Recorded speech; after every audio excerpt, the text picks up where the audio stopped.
Assalamualaikum warahmatullahi wabarakatuh. Alhamdulillah, salatu wassalamu ala rasulillah, amma ba'd. Kaum muslimin yang dirahmati Allah subhanahu wa ta'ala, kita kembali membahas tentang Bahar Smith kaum muslimin. Kalau di video kemarin kaum muslimin kita membahas video dari Bahar Smith, ketika Bahar Smith menyebutkan bahwa Pak Presiden Prabowo itu adalah presiden pengkhianat, di mana video tersebut sudah ditonton oleh 128.000 orang kurang lebih kaum muslimin. Dan dari 128.000 lebih penonton tersebut ya, ada 1950 komentar. Dari ribuan komentar tersebut kaum muslimin, hampir tidak ada sama sekali yang membela Bahar Smith. Tidak ada yang mengakui bahwasanya Bahar Smith ini punya kontribusi untuk negara ini. Memang nggak ada kontribusi sama sekali Bahar Smith terhadap negara ini. Apa coba jasanya Bahar Smith terhadap negara ini apa? Nggak ada. Nggak ada. Makanya wajar dari ribuan komentar tersebut kaum muslimin, nggak ada sama sekali yang membela Bahar Smith. Ya. Kalau kita membaca nggak ada yang membela Bahar Smith kaum muslimin. Justru komentar-komentar yang diberikan ya, malahan mereka berharap supaya Bahar Smith ini dikarungi saja. Ya karena memang nggak ada gunanya kaum muslimin. Nggak ada gunanya mencaci maki pemerintah. Pak Presiden dicaci maki, disebut pengkhianat. Padahal Nabi Muhammad SAW melarang untuk mengkritik pemerintah itu terang-terangan.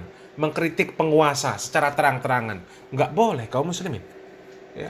Meskipun negara kita membolehkan, akan tetapi negara kita pun memiliki aturan. Coba kalau kita simak pidato dari Pak Presiden Prabowo, ya. Boleh mengkritik. Memang negara kita demokrasi, boleh mengkritik pemerintah, tapi kritik yang beradab. Tapi kalau kita lihat video-video Bahar tuh kaum muslimin, kalau mengkritik orang, bahkan kiai pun disebut ya, kiai anjing yang nggak sejalan dengan dia. Disebut kiai anjing. Ini Pak Presiden Prabowo, orang nomor 1 di Indonesia, penguasa, disebutnya pengkhianat. Innalillahi wa inna ilaihi raji'un ya. Dan konyolnya kaum muslimin, ada video dari Bahar Smith lagi ini kaum muslimin.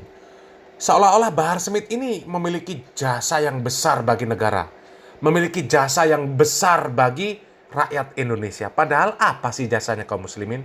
Ya, coba kita simak dulu videonya kaum. Anehnya ceramah Bahar Smith ini, teman-teman, seperti curhatan-curhatan terus, ya, dan ingin ya mendapatkan pengakuan ya dari para jamaahnya, ya, bercerita seolah-olah dia memperjuangkan hak rakyat, membela rakyat kecil katanya teman-teman. Nah kalau memang benar seorang yang membela hak-hak rakyat, gak perlu diumbar-umbar ya, nanti rakyat bisa melihat sendiri. Apalagi sampai-sampai mengatakan demi membela bangsa negara, ya, apalagi membela hak-hak rakyat, nyawa Bahar Smith murah harganya katanya teman-teman ya. Berapa harganya? Semurah apa? 10.000, 20.000, atau 30.000 teman-teman? Baik, kita simak videonya teman-teman.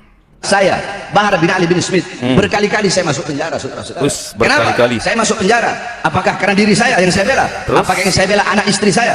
Apakah yang saya bela kelompok saya? Apakah yang saya bela saya punya murid-murid? Tidak, saudara-saudara sekalian yang dimuliakan oleh Allah Subhanahu wa taala. Pertama saya masuk penjara 2 tahun. Kemudian saya keluar. Ketika saya keluar, saudara-saudara, baru 2 hari saya keluar, saya ditahan. Kemudian dibawa ke Nusa Kambangan, saudara-saudara. Kedua tangan saya diborgol, perut saya diborgol, kaki saya diborgol. Borgol dari tangan nyambung ke perut, dari perut nyambung ke kaki. Baru 2 hari saya bebas. Kenapa saya ditahan? Kenapa saya dipenjara? Karena dalam ceramah saya ketika itu awal-awal pandemi, awal-awal corona, saya berkata, wahai para pejabat, wahai pemerintah, wahai presiden, coba kau lihat, coba kalian lihat, rakyat kalian kurung dalam rumah, tidak kalian beri makan. Apakah kalian ingin menghidupkan rakyat atau mematikan rakyat? Wahai para pemerintah, coba kalian lihat, mal-mal milik asing kalian buka, tetapi warung-warung kecil milik pribumi kalian tutup. Saudara-saudara, saya tanya, siapa yang saya bela? Rakyat atau bukan? Jawab yang keras, rakyat atau bukan? Siapa yang saya bela? Siapa yang saya bela? Siapa yang saya bela? Yang saya bela rakyat, saudara-saudara. Demi bangsa, demi rakyat, jangankan hanya di penjara, nyawa saya, jiwa saya murah harganya untuk tumpah, saudara. Apakah cukup cukup sampai di situ. Tidak, saudara-saudara. Saya bebas, murni dari lapas Gunung Sindur. Belum sampai 1 bulan saya sudah ditahan lagi, saudara-saudara, di Polda Jabar. Bolak-balik. Kenapa? Karena dalam ceramah saya membahas syuhada KM 50, saudara-saudara, yang dibantai. KM 50 yang wafat, yang syahid karena menjaga imam besar kita lah Habib Muhammad Rizik bin Husain bin Syihab. Saya dituduhkan menyebarkan berita bohong, saudara-saudara. Tetapi alhamdulillah di dalam persidangan saya buktikan bahwasanya kami bukanlah yang suka menyebarkan berita bohong. Tidaklah apa yang kami sampaikan kecuali itu adalah kebenaran, dan alhamdulillah terbukti dalam persidangan bahwasanya saya tidak sama sekali menyampaikan berita bohong, saudara-saudara. Hadirin sekalian, yang saya bela adalah para laskar-laskar, para syuhada yang wafat, yang meninggal dunia. Hadirin sekalian yang dimuliakan oleh Allah, 1 polisi wafat, 1 polisi meninggal dunia, dibunuh, dibantai dengan keji. Udah dibunuh, difitnah lagi. Sama siapa? Sama Sambo, saudara-saudara. Saya tanya, Sambo biadab apa tidak? Biadab apa tidak? Bejat apa tidak? Penjahat apa bukan? Bajingan apa bukan? Anak buahnya jadi bunuh, apalagi yang lain, saudara-saudara. Sesama polisi aja dimakan, apalagi yang bukan polisi. Betul? Betul? Saudara-saudara, 1 polisi wafat, 1 polisi meninggal dunia, seluruh Indonesia geger. Betul? Betul? Nah, itu 1 polisi yang wafat, maka bagaimana dengan 6 laskar, saudara-saudara? Apakah mereka bukan bangsa Indonesia? Apakah mereka bukan rakyat? Apakah mereka bukan anak-anak bangsa? 1 polisi wafat, Sambonya ditahan, Sambonya ditangkap. Dari presiden sampai Kapolri semua angkat bicara, semua turun tangan. Kenapa 6 laskar yang wafat semuanya diam, semuanya bungkam, saudara-saudara? Saya tanya, adil apa tidak? Adil apa tidak? Adil apa tidak? Ketidakadilan lawan apa biarkan? Lawan apa biarkan? Lawan apa biarkan? Oleh karenanya, saudara-saudara, Bahar bin Smith tidak akan pernah capek. Tidak ada kata capek, tidak ada kata kapok, tidak ada kata lelah di dalam memperjuangkan keadilan, di dalam menyampaikan kebenaran, saudara-saudara. Jasa saya, raga saya bisa para pengkhianat-pengkhianat bangsa penjarakan. Jasad saya sampaikan, hei kalian bisa memenjarakan jasad saya, kalian bisa memborgol tangan saya, perut saya, kaki saya, kalian bisa memenjarakan mata saya daripada melihat dunia luar. Tetapi demi Allah, suara-suara kebenaran yang saya sampaikan tidak akan pernah bisa kalian penjarakan. Oleh karena saya tanya semua masyarakat yang hadir di sini, semua yang hadir di sini siap berjuang, siap sampaikan kebenaran, siap perjuangkan keadilan, siap lawan kezaliman, siap lawan para pengkhianat-pengkhianat bangsa. Jangan pernah takut, saudara-saudara. Di sini ngomong siap.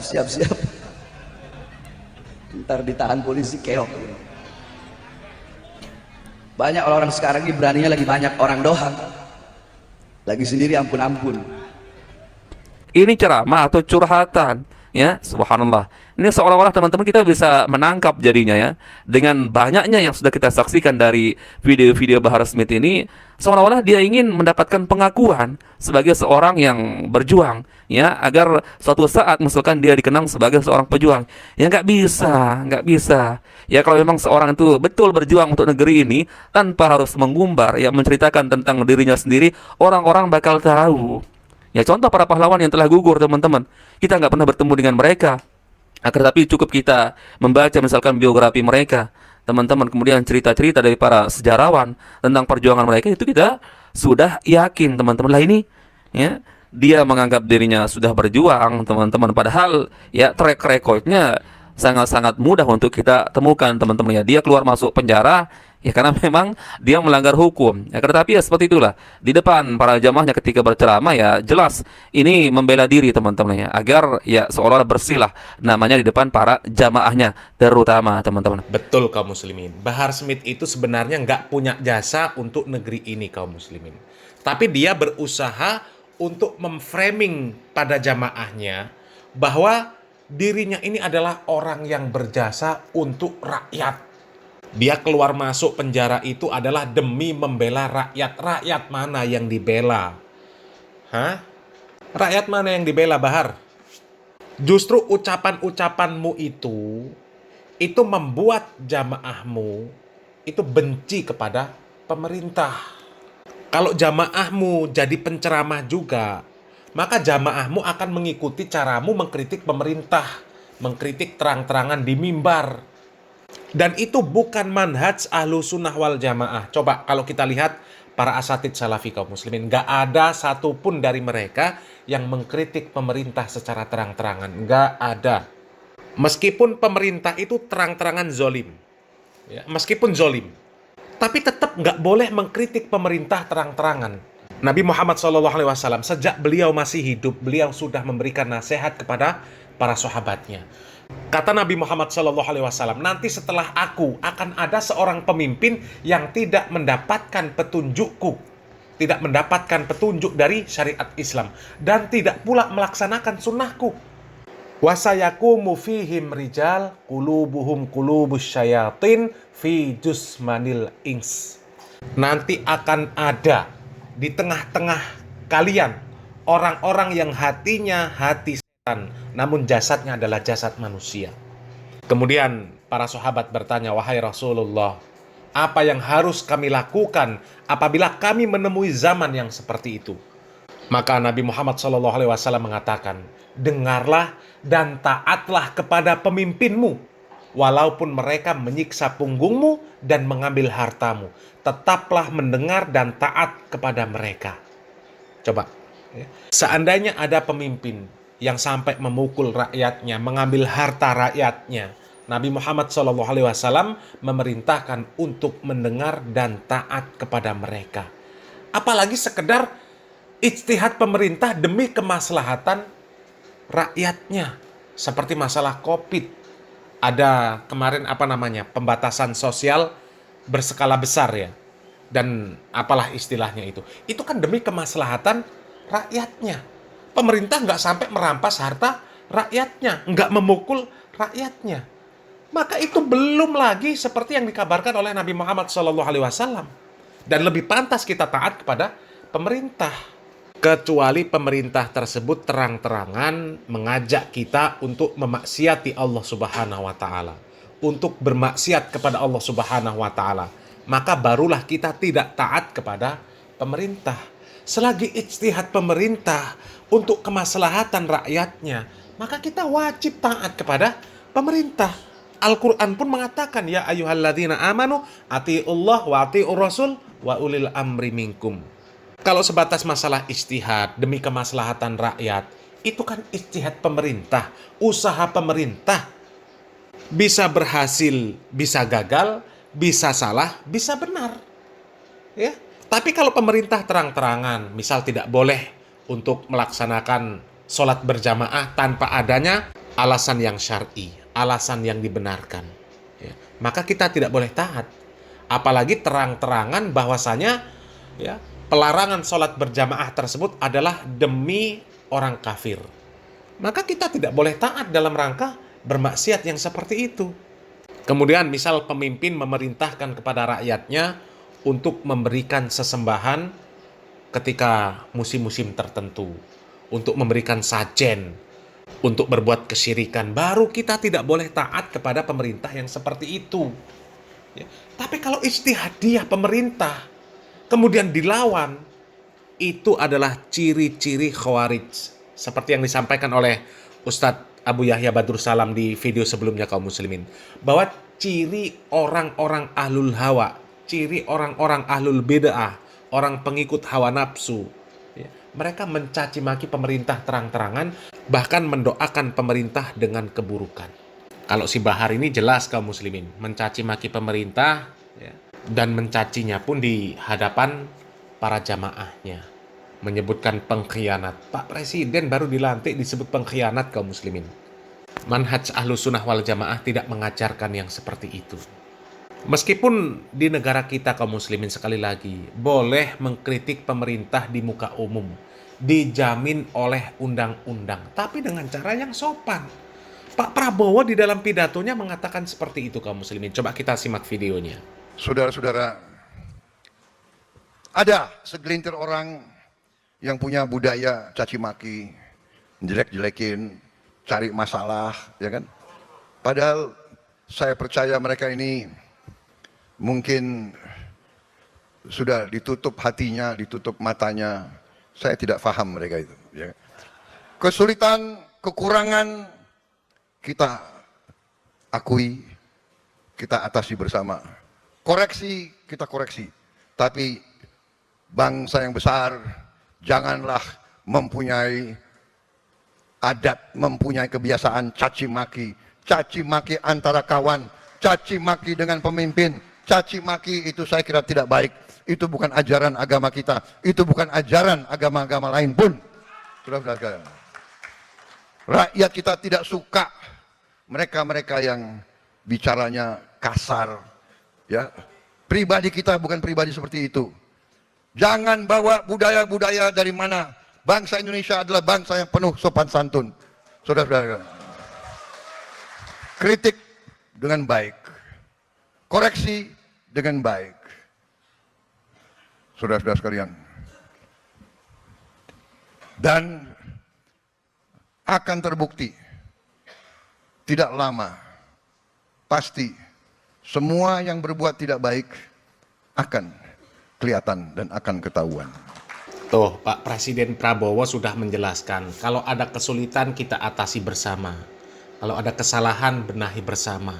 Boleh mengkritik, tapi nggak boleh caci maki. Kritik dengan sopan, kritik dengan adab yang baik, bukan dengan caci maki. Mengurus negara ini nggak mudah, Bahar Smith. Ya, kamu pikir seperti ngurus apa? Ngurus rumah tangga, ngurus satu keluarga. Ini ngurus seluruh rakyat Indonesia, satu negara. Bukan perkara yang mudah. Ya, ngurus Mbak Alawi saja, Robito Alawiyah nggak becus. Apalagi kok Bahar mau ngurus negara, sok-sokan membela negara. Robito Alawiyah itu loh yang ngurusi para KB Mbak Alawi, nggak becus. Coba, berapa banyak para KB Mbak Alawi mengatakan bahwa yang disebut Habib itu harusnya adalah yang sudah berilmu, yang sudah akhlaknya baik, adabnya baik. Kalau yang belum ada baik, belum berilmu, nggak disebut Habib. Lah buktinya sekarang bocil, tukang dawir, semuanya disebut Habib. Bahkan sampai yang gila, yang ahli maksiat pun disebut Habib. Coba, Robito Alawiyah saja nggak becus ngurus Mbak Alawi. Ya, ini Bahar Smith sok-sokan bela rakyat. Ya Allah. Silakan nilai sendirilah kaum muslimin. Apakah orang seperti ini pantas disebut keturunan Nabi kaum muslimin? Apakah pantas orang seperti ini disebut pimpinan pondok pesantren? Apakah pantas orang seperti ini disebut sebagai penceramah kaum muslimin? Apakah orang seperti ini pantas untuk dijadikan contoh, dijadikan sebagai guru agama, dijadikan sebagai tauladan kita kaum muslimin? Na'udzubillah min dzalik, ya. Selamat berpikir. Salam waras, salam akal sehat. Barakallahu fikum. Wassalamualaikum warahmatullahi wabarakatuh.